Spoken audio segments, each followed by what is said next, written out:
Let me get these doors. I'm going to get these doors here. Yeah. Yeah, we're going to leave next Monday. Okay.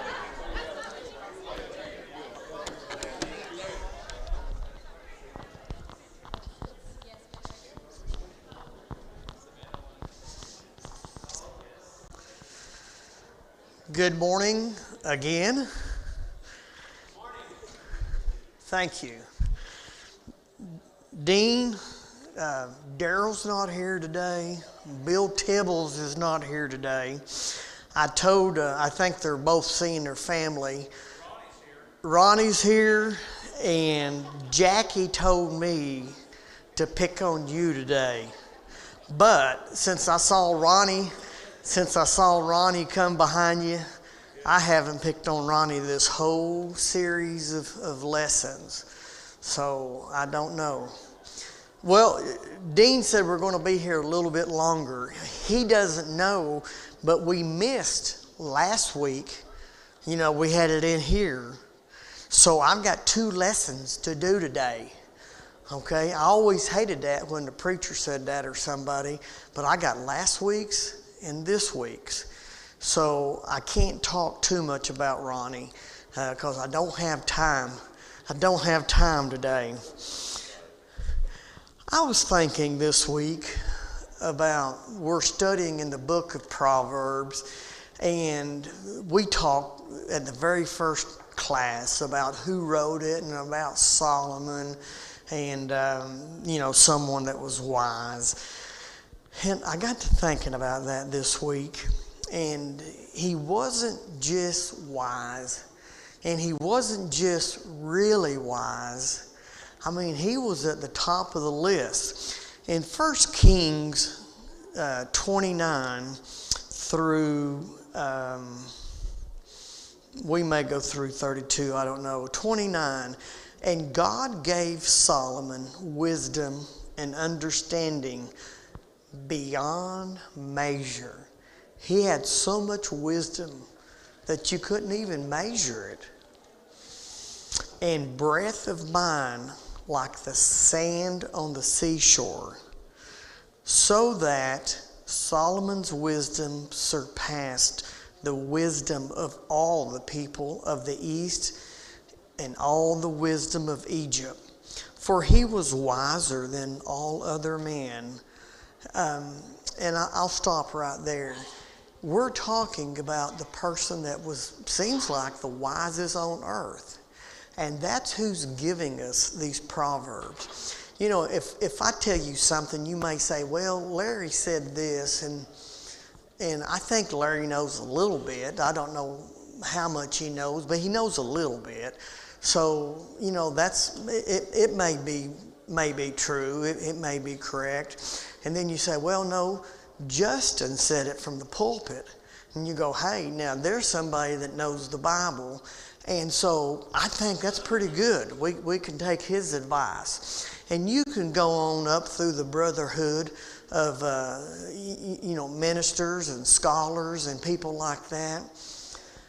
But you get to Solomon, he was the wisest. And so when we look at the book of Proverbs, we can rest assured that what he said is correct. What he said is accurate.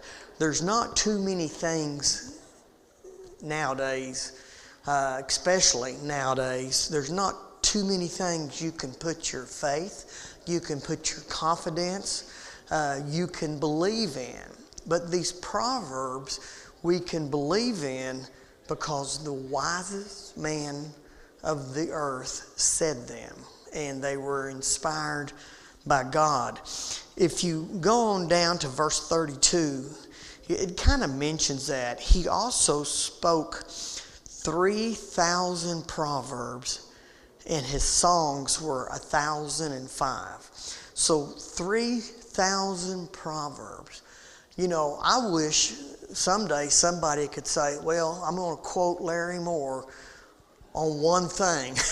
You know, I wish I could say one thing that was wise or a proverb or something like that. Solomon, they tell us Solomon said 3,000 3,000 wise things, 3,000 proverbs. You know, there's an old saying, and let me make sure I get this right.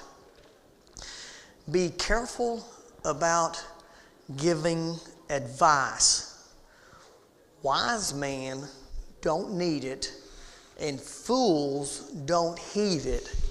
So when you think about that, be careful. But with Solomon, those things are for sure. And I just wanted to bring that up as we go through this book of Proverbs. So today, we're going to do 2 lessons. We're still going to do it in the same time frame. So the second one might get cheated out a little bit. But lesson 6, we're going to talk about relationships and wisdom. And in lesson 7, we're going to talk about work, money, and integrity. And we may ought to start with that, but we won't. If you have your Bibles, turn to Proverbs chapter 12, verse 26. Chapter 12, verse 26. One who is righteous is a guide to his neighbor, but the way of the wicked leads them astray.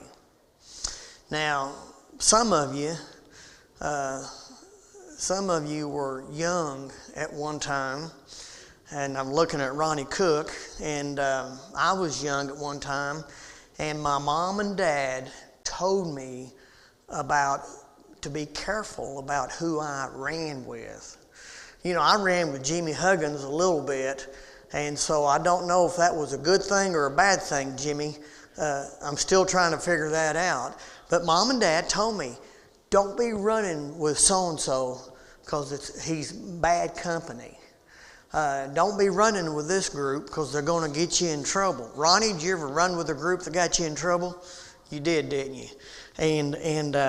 But this verse says, one who is righteous is a guide to his neighbor, but the way of the wicked leads them astray. Has anybody ever been led astray? They're a good person, but because who they ran with, they were led astray. Well, right here's a proverb. It says, if you run with somebody who is righteous, they're a guide. They will help you go the right way. I went to Washington, D.C. one time, and I went with a guy that had lived there for 18 months. Michelle and I did, he and his wife. And he led me around Washington, D.C. And I got to see everything within 3 days, so to speak. But he knew where to go. He was a guide. He knew what to do. Well, if we associate with wise people, then we will know where to go. We will be guided by the right person. Turn to 13, just the very next chapter, verse 20. Whoever walks with the wise becomes wise, but the companion of fools will suffer harm. This is kind of the same thought, maybe a little extra. What's the old deal about the eagle who was raised with a bunch of chickens? You know, he never knew he was an eagle because that's who he was around. He was around a bunch of chickens, and so he never flew. And so that's kind of what this is saying is, whoever walks with the wise becomes wise. If we associate ourselves with wise people, then we've got a good opportunity to learn and be wise ourselves. But the companion of fools will suffer harm. If we are associated, if our whole life is around people like that, how are we going to be? We're never going to fly, are we? Never. We're going to suffer harm to ourselves.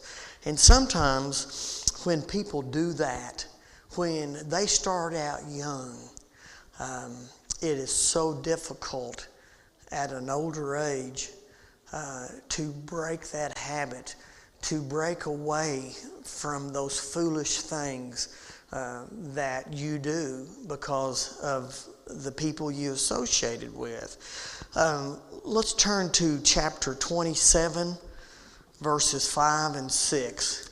Chapter 27, verses 5 and 6.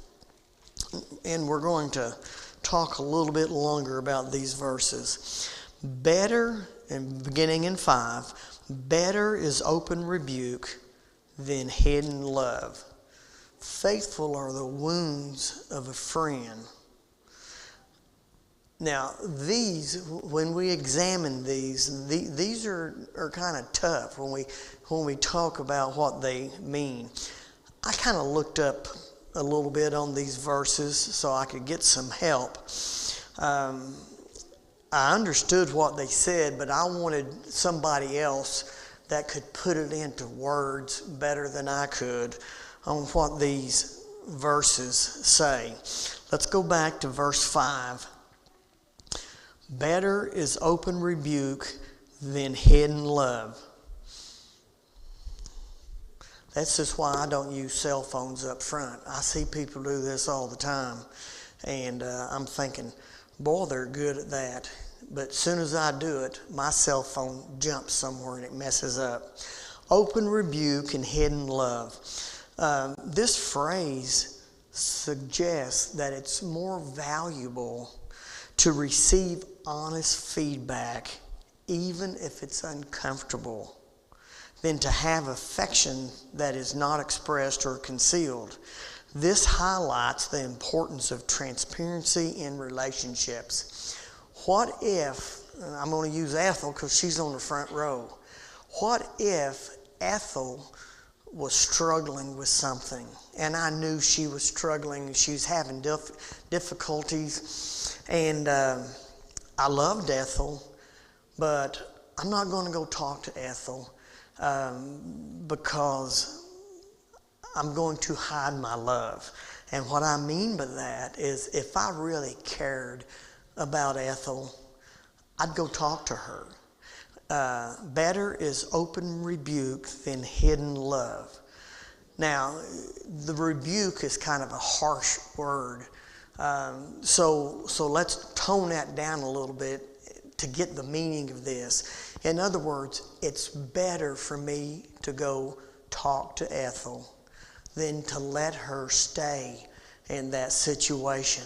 Now tell me, is that something that's hard to do? I think it's extremely hard to do, because I might go home and talk to Michelle. I said, man, Ethel, look what she's doing. She needs to quit doing that. She needs to be wise and don't do that. But I'm not going to say anything to Ethel because, man, that'd be uncomfortable. I'm not going to go talk to Ethel. I'm going to go talk to her and tell her I love her and just like normal, but I'm not going to say anything to Ethel. Well, look what this says. It's better to be open than it is to have hidden love. So we don't think about that. Maybe as close as I can get to that is when Daddy spanked me and Daddy said, I'm doing this because I love you. Now, I never understood that until I had my son.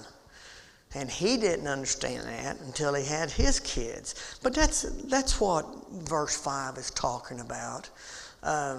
Sometimes we have obligations.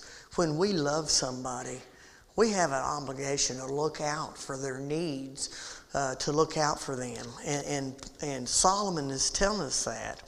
Okay, let's look at verse 6. Faithful are the wounds of a friend.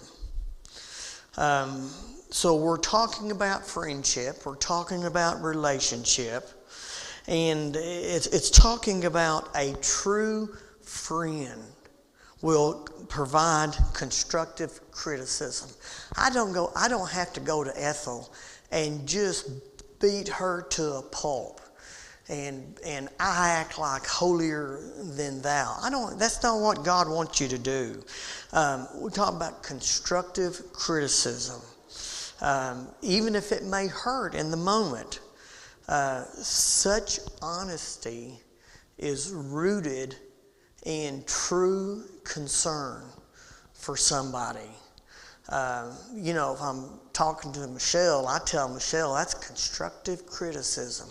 She doesn't buy that constructive criticism. She just says you're being critical, and that's as far as I can get.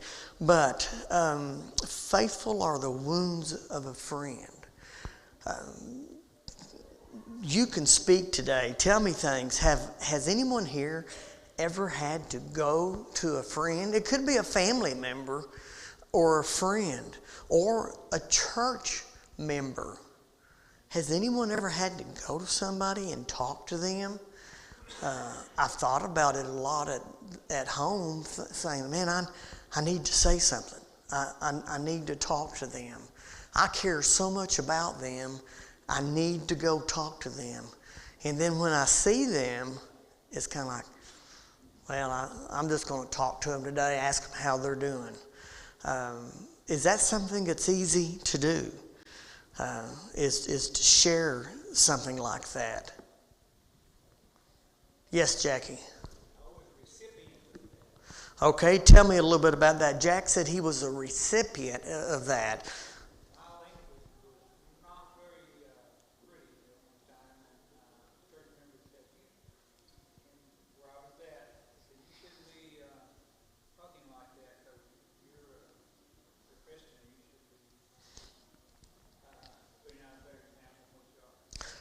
Okay, was that from a church member?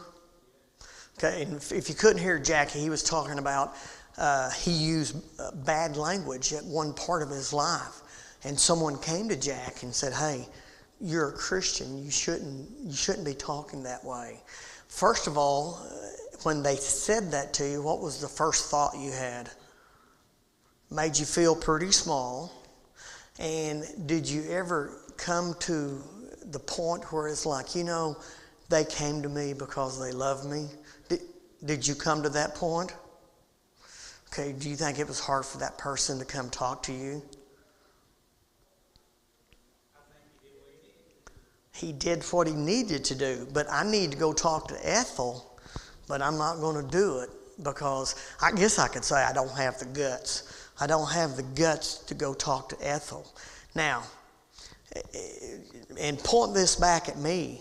If I don't do that, don't I have an obligation? Don't I have some type of a situation that if I don't do it, that I'm really not doing what I should be doing? And so I think it's difficult. It's difficult any time that you talk about something negative about somebody. But the preacher does it. Okay, I can get Jim here in just a minute. The preacher does it, but it's so much easier because the preacher's talking to everybody, and everybody's sitting there thinking, oh, he's not talking to me. And we'll name somebody in our head. He's talking to Ronnie Cook. He's not talking to me. But one-on-one, it's difficult. Yes, Jimmy.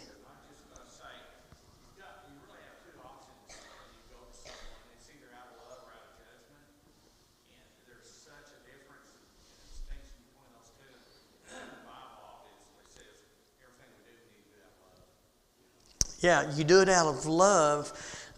Jimmy talked about the difference between judgment and love. And when I was younger, judgment came so easy, because I did not look at myself.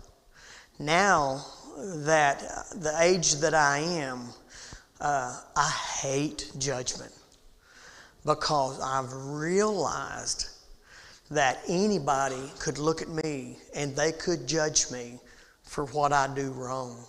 I would be so easy to be judged. And so any time that I come near getting judgmental, I think, what about me? What can they say about me? And once I examine myself, now, once again, it's that brutally honest with yourself. Then I'm thinking, man, I'm not about to judge them because here I am. and I could be judged so easily. So Jimmy draws our attention to the fact we've got to make sure it's out of love and not out of judgment. Because we can just go down the road and start picking people and say, okay, I'm going to tell Ethel that she's doing this wrong. Now, is that out of love or is that out of judgment? It could be out of judgment. So that's well taken, Jimmy. The other thing about what you said, out of love, if it is out of love, when I go to Ethel, is she going to know the difference? Is Ethel going to feel like, Larry's right, and I appreciate Larry talking to me. I appreciate his love for me, as opposed to me going to Ethel and saying, hey, Ethel, I saw you down here at the liquor store the other day, and you come out with your hands full making a cake, a rum cake. But me going to Ethel and saying, Ethel, you're not supposed to drink. Ethel, you know what the Bible says about drunkards. Ethel, here we go. Ethel, you're going to hell if you don't quit doing that. Now, what made me go into Ethel and say, hey, Ethel, I know you're struggling with this problem, and I just want you to know that I'm here for you. But I also want you to know, we can't do that. We just can't do that. We got to have strength. Is there anything I can do to help you in that area? Will you call me? When you have that urge hit, will you call me? And I'll try to help you. We'll try to do this together, because I may be calling you on one of my weaknesses. Now, is that a lot different? She said the same thing. Don't be drinking. Don't be going to the liquor store. Said the exact same thing. Pardon me? Doesn't have the empathy. And it's also rude and crude, isn't it? The way, if I say you're wrong, you're going to go to hell. Jerry, what do you think about those two ways? Several years ago, two of our older elders. I want everybody to hear this. Jerry's really old, so it must be wise. Several years ago, two of our elders were going to visit a couple, and they got off the beaten path, and they went in love, and reminded them of the responsibility that they have in serving the Lord. And all of that was because they loved them, but because that couple never came back, there was folks within the congregation who held that against the elders to make that visit, because they felt like that you're the reason why they didn't come back. No, it wasn't the reason why they didn't come back. They were involved in a relationship that was wrong in the eyes of God. And so as a result of that, those men did what God calls them to do, and to try to encourage them and get them to come back. So sometimes, as elders, as these men are, and they make these decisions, that the congregation has no idea what lies in the foundation, and they get, they sort of get, I'm looking for the word here. They get put down because they feel like that person or persons didn't come back because of what they did. When you go in love to somebody and you share those things, those feelings, that's what God expects us to do. Thank you, Jerry. And you talk about elders, and of course Jerry, David, and myself, we still look at you as an elder just because you had so many years of that. And we're starting out new. Now, I don't know, Jerry, what it is, 3, 4, 5 years now? Well, I know that him and Butto were going to give us some tutorial, and then COVID came and they bailed. You know, if you couldn't hear Jerry David, when they asked us to be elders, Butto and Jerry Lee said, "We will help you. We will get you trained. We will." And Jerry, 1 month? I think 1 month is a quick training. 1 month, and they quit us. So if we stump our toes and make mistakes, it's still because of the elders. But Jerry said something. It also goes this way. If you don't go see somebody, if I don't go see Ethel, I bet you'll be glad when Daryl and Bill gets back, won't you? If I don't go see Ethel, I've had people here at this church that I've heard, like maybe they haven't been in church in 3 or 4 months, and I'll talk to them or I'll see them somewhere, or it may not be me, they may talk to somebody else, and they said, "You know what? Nobody checked on me. Nobody came to see me. Nobody called me." And when I hear that, I feel about that high, because that's a duty that I have. Yes, Scott, go ahead. To me, it comes down to something that's really hard, but also really simple to remember, which is, who's the God that you serve, and who's your King, and what was his response to a sin-filled world?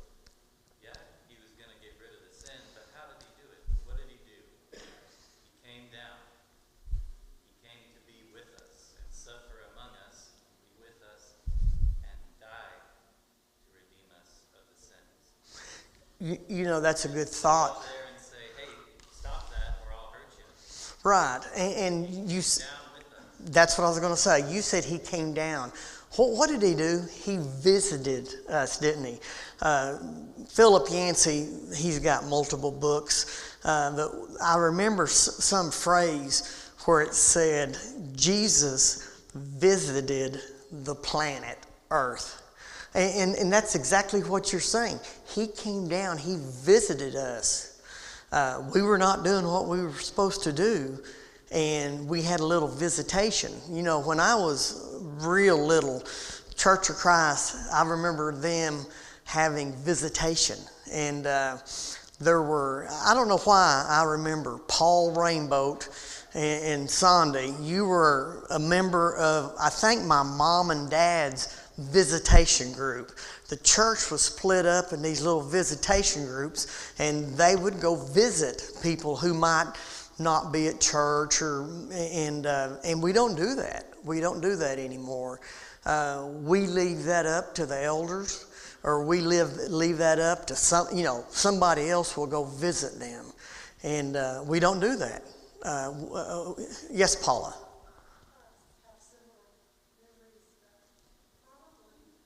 Hey, Paula, listen, there's some hard-hearing people like me, so you got something to say, say it.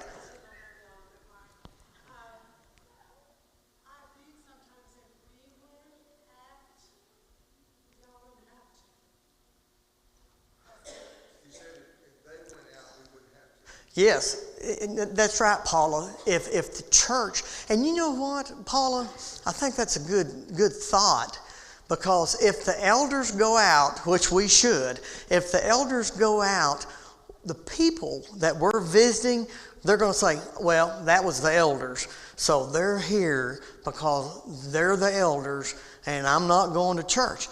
But what Paula said, if you all go out, she said we wouldn't have to, but it's more important than that. If you go out, these members are going to think, hey, my family is missing me. It's not just the elders doing their job.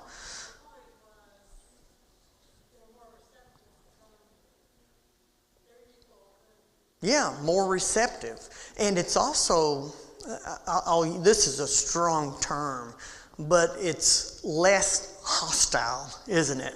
Because you see the elders coming. What's that old phrase? What have I done now? And are they going to put me in church jail? So we've had that term before. Ethel's been in church jail before, haven't you? Did anybody come visit you? The Bible says they're supposed to come visit you.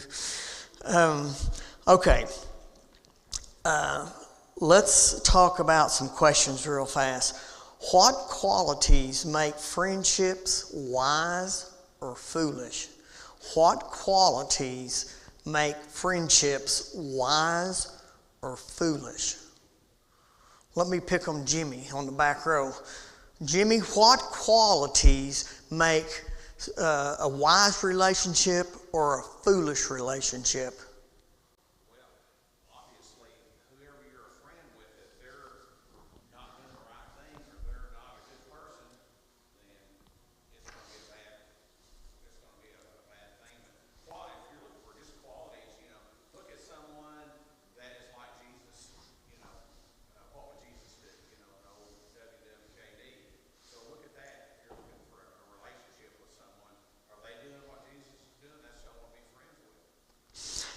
Back when Jimmy's just a little bit older than I am, but we ran up and down the streets in Muskogee. Ronnie Cook used to come to Fort Gibson and run up and down 2 blocks. But in Muskogee, that is true. In Muskogee, Jimmy and I and my brother, David Huggins, and there's some others, we cruised around. And we ran with each other, okay? But there was also multiple crowds that we could have run with that, let me just put it this way, we'd got in more trouble than we were in. Is that right, Jimmy? Saying, Joyce, don't listen to this. So there are qualities, somebody that's honest, somebody that, you know, we've kind of got away from the things when I was growing up. You know, the don'ts, you don't do this, you don't do that. You know, when we were young, it's like you don't smoke, you don't cuss, you don't drink. You know, we had the don'ts. And you don't go with girls that do. And so I'll give Joyce a plug on this because Joyce was a good girl. I actually remember Jimmy dating her, and I wondered why she was dating him, but do what, Jimmy?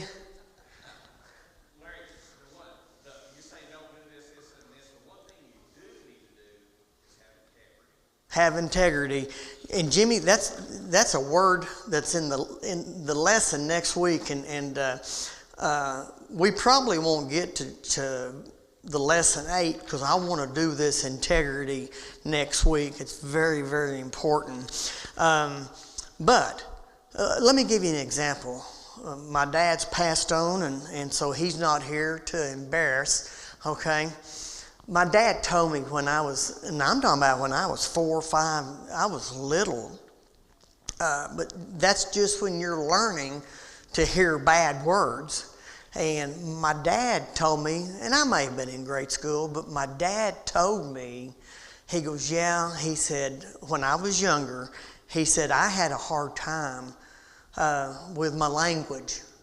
And I can't remember what it was. It was one summer, for some reason, he stayed with an uncle. And they had 5 or 6 kids. And so that probably was not unusual to farm the kids out sometime. But he stayed with his uncle. And he was probably maybe a teenager or young teenager. And his uncle cussed all the time. And my daddy told me, now my daddy didn't cuss. From the time I can remember back when I'm 2 years old, but from that time forward, my daddy did not cuss. He did not use bad language. But he told me he did when he was younger. And he told me the reason, and I've never forgotten that. He said, I'll tell you where I learned to cuss. He said, my uncle cussed all the time. And I stayed with him for one summer. And he said my language got bad. And of course, he married my mother, and he changed his life. But that question, what qualities? So you put me in with somebody that cusses all the time. It's really going to be easy for me to start cussing. So a quality would be somebody that doesn't cuss. And a quality would be somebody that doesn't drink. A quality would be somebody that tells the truth. Jimmy and I worked with an old boy at Safeway, and he could never tell the truth. What's that old saying? He would climb a tree and tell a lie when it was easier to stand on the ground and tell the truth. But run with people who are honest, and you won't be tempted to one-up them on what they're saying. So there's lots of qualities that you have in your friends, your co-workers. Sometimes we can't control a co-worker because we're living in that area. Yes? I'd say one of the qualities I've noticed seems to be much more unique to Christianity is the way that we value relationships and focus on healing and resolution as opposed to just cutting ties. Women often talk about relationships. That's one of the things they care about a lot. And even just with friends, they'll be mentioning something and their immediate thing anytime anybody mentions anything is, oh, just divorce them. I'd be done. Or a friend, and you're talking with them, they're like, they did this, and they don't seek for resolution. They just cut off the friendship and choose not to talk about it. They never bring up what went wrong. They just cut it off. And I think a uniquely Christian thing is that we are people that are supposed to be about making peace. We're supposed to be about bringing about healing as God has led the way for us in that.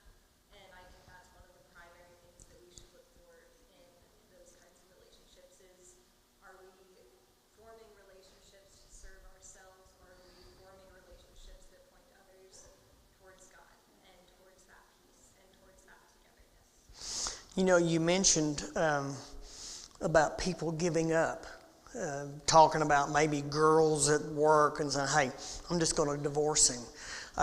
That's a quality for people who stay in and fight for their marriage. I knew a marriage one time where the husband, he flat down told the wife, he said, I don't love you. I do not love you. Well, most women, if they hear that over and over again, what reason is there to stay in that relationship? This woman, his wife, stayed in the relationship and fought for her marriage. Was he wrong? Absolutely he was wrong. It was horrible. But was she right? And that's a quality. And I remember hearing about it, and I remember looking at myself saying, I couldn't do that. I could not do that. So I was so not impressed, but encouraged. I was taught a lesson that look what this person can do. She's fighting for her marriage, and the way it ended was good. They've got a very strong marriage to this day. But it's kind of like what you're talking about, relationships, and that's a quality. And yes, Jim. Commitment. We don't have that today, but as much as we used to. I mean, it even things as simple as a promise, or a handshake or anything. But we don't have a covenant relationships today. I don't think as a whole that we used to have. Yeah. A man's word is not any good anymore, and at one time, a man's word was everything. Real quick question for the bell rings. What is the difference between worldly wisdom and heavenly wisdom? And I'll kick it off. Worldly wisdom, there's some, let's talk about some people in business up high up, a CEO. He may be so wise in how that company operates. But is that heavenly wisdom? He could be one of the wisest CEOs. Is that going to get him into heaven? Is he going to get there and say, hey, God, remember me? I'm the one that ran this Fortune 500 company. I'm the one that got it on the open stock market. Look what I did. That's not what God's going to look for, is it? He's going to look for Mr. Farmer here, Leo Farmer. I'm not going to embarrass you. He's going to look at Leo Farmer and say, Leo, you had some wisdom about me, and you know what? Your wisdom is what counted. We don't care what you did down there in your job, but I care about heavenly wisdom, and that's why you get to come on in. Y'all have a good week this week, and next week's your last week. Hopefully, Ethel, Bill, and what's that guy's name? Bill and Daryl. Thank you.